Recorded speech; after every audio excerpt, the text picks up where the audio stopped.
ചേട്ടാ, VS അച്യുതാനന്ദന് 2011 തുടർ ഭരണം നിഷേധിച്ചത് യുവദാസുമാരാണ്. പറഞ്ഞിരിക്കുന്നത് മറ്റാരുമല്ല, G. സുധാകരനാണ്.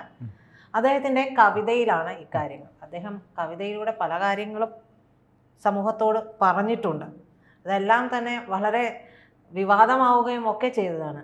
ഇപ്പോൾ അദ്ദേഹത്തിൻ്റെ ഈ കവിത വന്നതിന് പിന്നിലെന്താ? ശരിക്കും ഈ കവിത അദ്ദേഹം എഴുതിയ സമയം ഒരുപാട് ലേറ്റായിപ്പോയി, ഒരു വൈകിപ്പോയി. കാര്യം ചില CPM പ്രത്യേകിച്ച് ചില ആൾക്കാർക്ക് വൈകിയ ബുദ്ധി ഉണ്ടാവും. ആ ശ്രേണിയിൽപ്പെട്ട അതെ, ആ ശ്രേണിയിൽപ്പെട്ടവരാണ് നമ്മൾ രണ്ടുപേരും പറയേണ്ടിയിരിക്കുന്നു. എന്തായാലും അത് പ്രേക്ഷകർക്ക് മനസ്സിലായിട്ടുണ്ടാകുമെന്ന് കരുതാം. അതെ. അപ്പോൾ ആ ശ്രേണിയിൽ പെട്ട ഒരു വ്യക്തിയായ G. സുധാകരനെ സംബന്ധിച്ച് അദ്ദേഹം ഇത് എഴുതിയെന്ന് പറഞ്ഞാൽ കുറച്ച് കഴിഞ്ഞു പോയി. കാരണം എല്ലാവർക്കും അറിയാം, കാര്യം VS ഒരിക്കൽ കൂടെ ഭരണത്തിൽ വരുന്നതിനെ തടയിടേണ്ടത് ഈ പറയുന്ന രീതിയിൽ യുവദാസുമാരെന്ന് പറഞ്ഞാൽ അദ്ദേഹത്തിൻ്റെ കൂടെ നിൽക്കുന്ന ഇപ്പോഴത്തെ ബഹുമാനപ്പെട്ട മുഖ്യമന്ത്രി അടങ്ങുന്ന ഒരു വിഭാഗത്തിൻ്റെ ആവശ്യമായിരുന്നു. ആ ആവശ്യം തന്നെയാണ് നിറവേറ്റപ്പെട്ടത്. അത് തന്നെയാണ് നടന്നതെന്നുള്ളത് പകൽ പോലെ വ്യക്തം. കാര്യം ജയിക്കാൻ പറ്റുന്ന ഒരു 3 സീറ്റുകൾ ജയിക്കാൻ പറ്റുന്നത് തോറ്റു പോവുക എന്ന് പറഞ്ഞാൽ തോറ്റത് തന്നെയാണ്, തോൽപ്പിച്ചതാണ്. അപ്പോൾ ഇതിവിടെ സുധാകരൻ ഇത് പറയുമ്പോൾ VSന്റെ സർക്കാരിന് തുടർച്ചയില്ലാതെ പോയത് പാർട്ടിക്കകത്ത് ഇത്തരത്തിൽ യുവദാസുമാരാണെന്ന് പറയുമ്പോൾ അത് പാർട്ടിക്കകത്തുള്ള നിരവധി പേർക്ക് അറിയാമെന്നുള്ളത് സത്യമാണ്. പാർട്ടി അറിയുകയും ചെയ്യാം, കൊള്ളുകയും ചെയ്യും. കൃത്യമായിട്ട് കൊണ്ടിട്ടുണ്ട്. കാര്യം ഇപ്പം അദ്ദേഹത്തിന് അത് പറയാൻ പറ്റും. ഞാൻ വൈകിപ്പോയി എന്ന് പറയുമ്പോഴും അത് അദ്ദേഹത്തിന് അന്ന് പറയാൻ പറ്റും. സാധ്യതകൾ ഇപ്പോഴായിരിക്കും. സാധ്യതകളല്ല, അവിടെയും നമ്മൾ ഒന്നുകൂടെ ഇദ്ദേഹത്തിന് G. സുധാകരനെ ഇത്ര കണ്ട് പുകഴ്ത്തി പറയുമ്പോഴും അതിനകത്തുള്ളൊരു വിഷയം എന്ന് വെച്ചാൽ G. സുധാകരൻ ഒരു വേള VSനോടൊപ്പം നിൽക്കുകയും പിന്നീട് ഒരു സ്ഥാനലബ്ധിക്കായി അല്ലെങ്കിൽ തനിക്ക് നിൽക്കണം, തനിക്ക് കഴിയും എന്നുള്ളതിൻ്റെ ഒരു തവണ കളം മാറ്റി ചവിട്ടിയിട്ടുണ്ട്. അങ്ങനെയാണ് അദ്ദേഹത്തിന് ഒരു തവണ മന്ത്രിയാക്കിയത്. ഈ കഴിഞ്ഞ മന്ത്രിസഭയിൽ അദ്ദേഹം മന്ത്രിയായത് അങ്ങനെയാണ്. അതായത് VS എന്ന പേര് വെറും VS എന്ന പേര് മാത്രമല്ല, VS എന്ന് പറയുന്ന അതിൻ്റെ ഒരു ശക്തി എന്ന് പറയുന്ന അദ്ദേഹത്തിൻ്റെ ചില നിലപാടുകളിലാണ്. VS എടുക്കുന്ന ചില നിലപാടുകളാണ്. അതാണ് അദ്ദേഹത്തിന് ഈ പറയുന്ന സിംഹഗർജനം എന്ന പേര് പോലും, ഈ സിംഹഗർജനം എന്ന കവിതയിലെ പേര് പോലും അദ്ദേഹം ഇപ്പോഴും ഒരു സിംഹം തന്നെയാണ്. അദ്ദേഹത്തെ ഇപ്പം ഇങ്ങനെ ഇരിക്കുന്നുണ്ട്. അദ്ദേഹത്തിൻ്റെ എതിരാളികൾ ചിലപ്പോൾ അദ്ദേഹത്തിന് വേറെ പലതുമൊക്കെ പറയുമായിരിക്കും. അദ്ദേഹം ഒരു സിംഹം തന്നെയാണ്. അപ്പോൾ അദ്ദേഹം സിംഹമായതുകൊണ്ടാണല്ലോ പിണറായിക്ക് ഭയം വന്നതും. വീണ്ടും അതെ, അല്ല അദ്ദേഹത്തിന് വീണ്ടും അദ്ദേഹത്തിന് ഭരണത്തിൽ കയറണമെങ്കിൽ ഈ സിംഹത്തെ ഇറക്കണം എന്നുള്ള ബോധ്യമുള്ളത് കൊണ്ടല്ലേ. അത് മാത്രമല്ല, അതിനകത്ത് പിണറായി എങ്ങനെയാണ് പ്രസക്തനായി എന്നുള്ള അറിയാമോ? ഈ സിംഹത്തെ വെട്ടുക എന്ന് പറഞ്ഞാൽ നിസ്സാര കാര്യമല്ല. ഒരു സിംഹത്തെ വെട്ടുക എന്ന് പറയുന്നത് നിസ്സാര കാര്യമല്ല. അപ്പോൾ അതിന് പടിപടിയായിട്ടുള്ള പണികളായിരുന്നു. അത് മലപ്പുറം സമ്മേളനം മുതൽ പടിപടിയായി പിണറായി പണി തുടങ്ങി.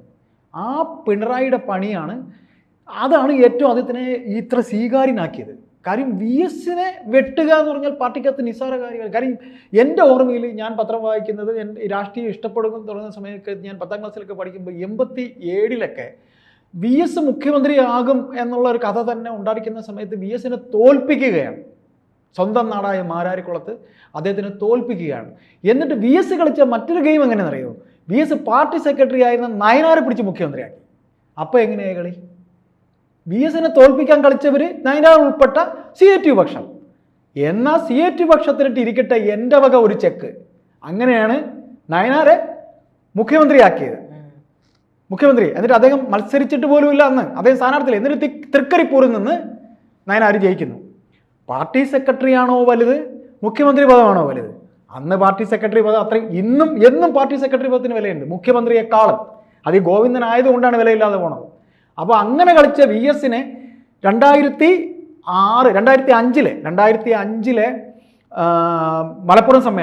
മലപ്പുറം സമ്മേളനം മുതലാണ് തോൽപ്പിച്ചു തുടങ്ങുന്നത്. അതുകൊണ്ടാണ് പിണറായി ഇപ്പോഴും VSനെ തോൽപ്പിച്ച ആളാണ് എന്ന് വെച്ചാൽ അദ്ദേഹത്തിനോടൊപ്പം നിന്നവർക്കും ഇനി രക്ഷയില്ല, മാറിയേ പറ്റൂ.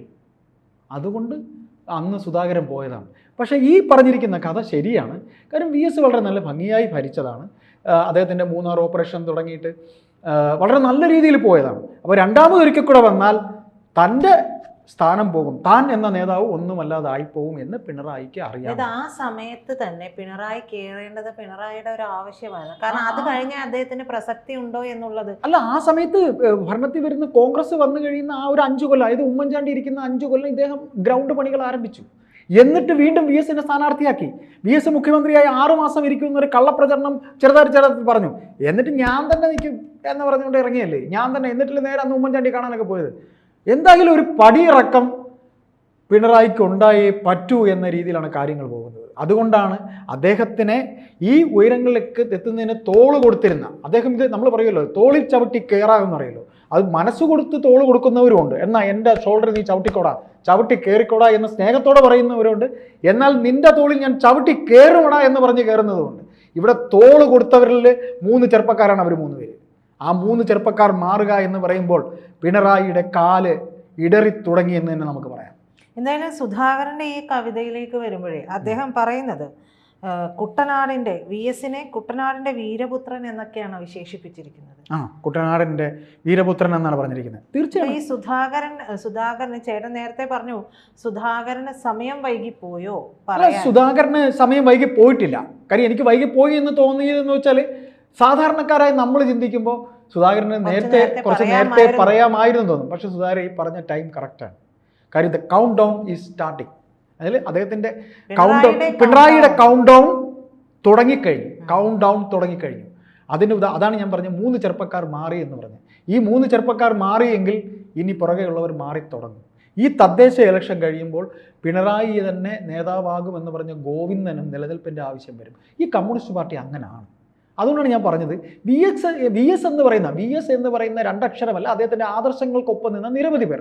തിരുവനന്തപുരത്ത് കഴക്കൂട്ടത്തെ MLA, ഇപ്പോഴത്തെ MLA കടകംപള്ളി സുരേന്ദ്രൻ, തിരുവനന്തപുരത്ത് എങ്ങനെയാണ് കഴക്കൂട്ടത്ത് ഒരു സീറ്റ് കിട്ടിയെന്ന് വെച്ചാൽ വി എസിനൊപ്പം നിന്നതുകൊണ്ടാണ്. എം വിജയകുമാർ വി എസിനൊപ്പം നിന്നതുകൊണ്ടാണ്. അപ്പോൾ വി എസ് എന്ന പേര് മാറി തങ്ങൾക്ക് കടകംപള്ളി സുരേന്ദ്രനെ മന്ത്രിയാക്കുന്നു. ആര്? പിണറായി മന്ത്രിയാക്കുന്നു. പിന്നീട് പിണറായി കൊടുത്ത വാക്കാണ് മന്ത്രിയാക്കാമെന്ന്. അങ്ങനെയാണ് വി എസിൻ്റെ പക്ഷത്ത് നിന്ന് പിണറായി പക്ഷത്തേക്ക് കടകംപള്ളി മാറുന്നത്. അന്ന് ഇന്നത്തെ പത്തനംതിട്ടയിലെ പാർട്ടി സെക്രട്ടറി രാജു എബ്രഹാം ഉണ്ട്. രാജു എബ്രഹാമിനെ മന്ത്രിയാക്കിയിട്ടില്ല, കടകംപള്ളി ആകുന്നു. വിജയകുമാർ ജില്ലാ സെക്രട്ടറി ആകുന്നു. വിജയകുമാർക്ക് വി എസിനൊപ്പം നിന്ന് നേടിയതാണ്. അപ്പോൾ വി എസിൻ്റെ ശക്തി ക്ഷയിച്ചു തുടങ്ങുന്നു എന്ന് കണ്ടപ്പോൾ ഇവരെല്ലാം മാറി. ഇപ്പൊ പിണറായിയുടെ ശക്തി ഇപ്പൊ പിണറായി പോലൊരു വേറൊരു നേതാവ് ഉയർന്നു വരുന്നതിനുള്ള കാലതാമസം ഉണ്ടാകത്തക്ക രീതിയിൽ ഇദ്ദേഹം വെട്ടി നിരത്തി കളഞ്ഞു. മറ്റൊരു തല പൊങ്ങി വരാതിരിക്കാനാണ് ശൈലജയെ കഴിഞ്ഞ തവണ മന്ത്രിയാക്കാത്ത, ഈ തവണ മന്ത്രിയാക്കാത്ത. അപ്പോൾ ശൈലജ വരാൻ പാടില്ല, രാധാകൃഷ്ണൻ, അതൊക്കെ പിണറായിയുടെ ബുദ്ധിയാണ്, കുടില ബുദ്ധിയാണ്. ആ കുടില ബുദ്ധിയിൽ പാർട്ടി വീണുപോയി. ഇനി ഒരു പേര് വേറെ ഇല്ല. അതുകൊണ്ടാണ് പിണറായി എന്ന് പറഞ്ഞുകൊണ്ട് നിൽക്കുന്നത്. അല്ലേ? അതല്ലേ സത്യം? അപ്പോൾ അങ്ങനെ മറ്റൊരു പേര് വരാതിരിക്കുമ്പോൾ അതിന് വരാൻ സാധ്യതയുണ്ടായിരുന്നു. ജി സുധാകരൻ ഉണ്ടായിരുന്നു, ഐസക് ഉണ്ടായിരുന്നു, ശൈലജ ഉണ്ടായിരുന്നു. ഐസക്കിനെ പോലും വെട്ടിയെന്ന് പറഞ്ഞാൽ ഐസക്കിന് ഇപ്പോൾ ഒരു പുതിയ സ്ഥാനവും കൊടുത്ത് കാറൊക്കെ തന്ന് ഇരുന്നു എന്ന് പറഞ്ഞിട്ടുണ്ട്. ഐസക്കിന് ഇപ്പോൾ കിഫ്ബിയുമായി ബന്ധപ്പെട്ട് എന്തോ കൊടുത്തിട്ടുണ്ട്. വലിയ കാര്യമൊന്നുമില്ല. അപ്പോൾ ഇതിൽ ഇത്രയേ ഉള്ളൂ ചുരുക്കെഴുത്ത്. ജി സുധാകരൻ്റെ കവിതയിലൂടെ പറയാതെ പറയുന്നത് കഴിഞ്ഞുപോയൊരു കഥ, ഇവർക്ക് യൂദാസുമാരാണ് എന്ന് അദ്ദേഹം പറയാതെ പറയുമ്പോൾ പിണറായി എന്ന നേതാവിൻ്റെ കൗണ്ട് ഡൗൺ ആരംഭിക്കുന്നു. അത് അദ്ദേഹത്തിനെ നേതാക്കളാക്കിയ ഈ ചെറുപ്പക്കാർ, ഈ 3 ചെറുപ്പക്കാർ, ആര്? രാജേഷ്, രാജീവ്, ബാലഗോപാൽ മാത്രമല്ല, പിറകിൽ ഒരുപാട് പേരുണ്ട്. അത് പിണറായി വൈകിയെങ്കിലും മനസ്സിലാക്കും. അത് ഈ തദ്ദേശ ഇലക്ഷൻ കഴിയുമ്പോൾ. അതുതന്നെയാണ് ഇതിൻ്റെ ചുരുക്കെഴുത്ത് എന്ന് മനസ്സിലാക്കാം.